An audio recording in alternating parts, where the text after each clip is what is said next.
Good evening. What a wild day. What is today? Tuesday. Today's Wednesday. Jeez. All my days are rolling together at this point.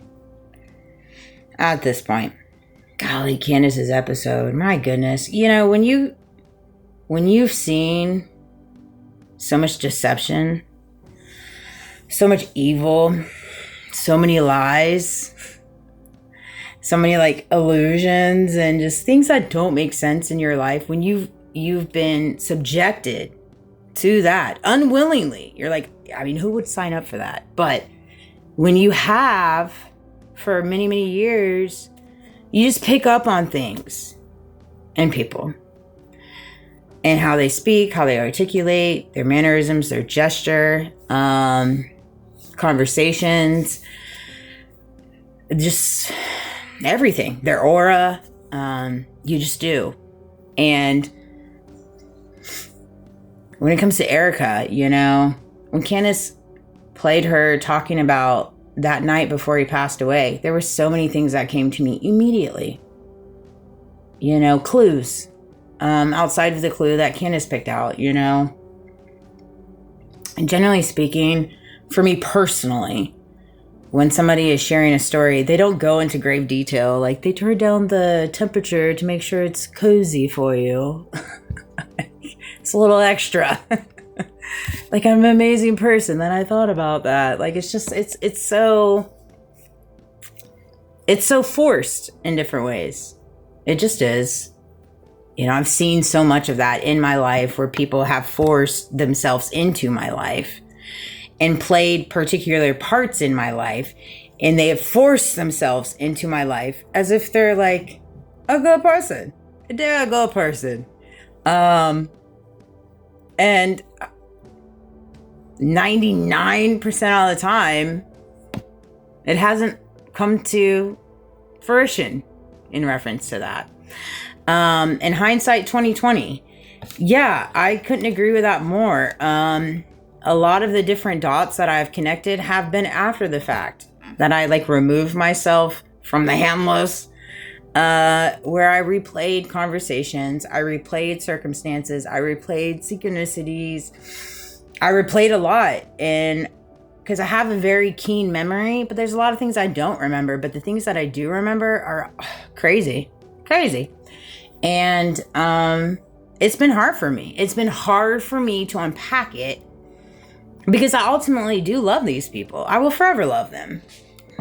And whatever walk you've played and whatever part you've played in my life, I'm always going to love you, because you've helped me become the person that I am today. And God put you in my life for a reason. So why wouldn't I love you? Right? And so it's been very unique. It's been very unique. It's been very hard for me. It's been very difficult for me. Another thing I wanted to touch on. I'm just not someone that is flashy. I don't know. Money has just not been a big thing to me. I've always just wanted just a smidge to live. You know, did I go through the period of life of living above my means, robbing Peter to pay Paul, giving my son things he didn't need to try to keep up with the Joneses? Yeah.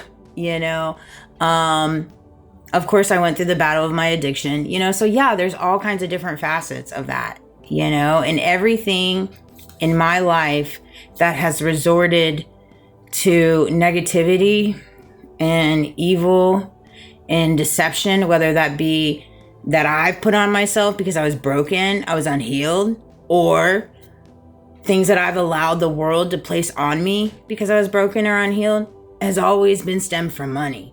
It just has. You know, and again, I'm talking about my 423 as I say that. I'm talking about my story, my testimony, right? It's different for everyone. And so for me, when it comes to money and stuff like that, I just want nothing to do with it. I really don't. I see everything transpiring around us, and it all stems from money, power, and greed. It just does. They can tell you otherwise, but it does. I know it does. I 100% know it does. And so I am never going to be whatever it is they say I have to be, right? Because when I tried to be what they said I had to be, it killed the inside of me. And I never want to feel like that again. I never want to feel like that again. I will go to the ground kicking and screaming and doing everything I can to never put myself in a position like that. That said, am I knocking anyone who makes the decisions they do, lives the life how they do, whatever that? No, I don't. Truthfully, I don't worry my mind with it. I don't care. I do not care. Do I want to help people recognize that there are certain things in this world that are not going to make you happy and the happiness that you're looking for? Absolutely. But do I recognize that people have to find their own path in that? Yeah, I do. But we have to get to a place that understands that how people choose to live, what they choose to spend their money on, and things of that nature is, it's one of those things we're just never going to understand. What is important is how you choose to live, what you choose to spend your money on, what you choose to associate to make your money, and what you choose to do to make your money. That's what you have to figure out. All the other stuff doesn't matter. It doesn't matter. Why? Because it affects you. It affects you. It affects you, how you feel about yourself. It affects your spirituality, your soul, your ethics, your morals, your values. These are all things that it affects you. Physically, mentally, emotionally. It does. It does. And until you figure that out for you, you're always, gonna move in your day-to-day operations how you do. You just are. And I figured out what makes me feel good. And so it's just crazy to me that we live in a world now that is just so controlled. And I mean, it's like, what's justice? No, there's no more justice. I mean, let's just be honest here. Justice is God's justice. All right. What's standing in truth right now? That is the weapon. We are living through a time right now where the weapon is truth. And why do you think God strategically planned it to be that way? He just did. And you can't fight God, you can't be God, and you can't play God. And I'd be danged if I'm ever going to be on the fence where you find me at odds with religions or all this stuff. Like, whatever floats everybody's fishing, I'm here for. I fight tooth and nail every day to keep my peace because that's so important to me. While understanding that I live in a world filled with broken people, with strong misunderstandings and strong misguidance. But their strong misunderstandings and misguidance have nothing to do with me physically, mentally, emotionally. Period. Physically, mentally, emotionally, financially, really. Because they're going to play the financial card. That goes without saying. And so you just have to figure that out for you. And so I hope this video resonated. I love that she said the whole tacos. I can't believe they serve tacos at the Kid Rock thing. I'm here for it. Mexico, all day. I love my carne asadas. I didn't probably say that right. But anyways, I love you guys. Sweet dreams. And yeah, I mean, right now we're living in the era, if I can say anything, it's live every day to the fullest.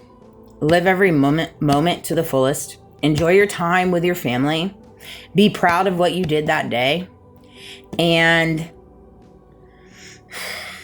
recognize that your time here is very short.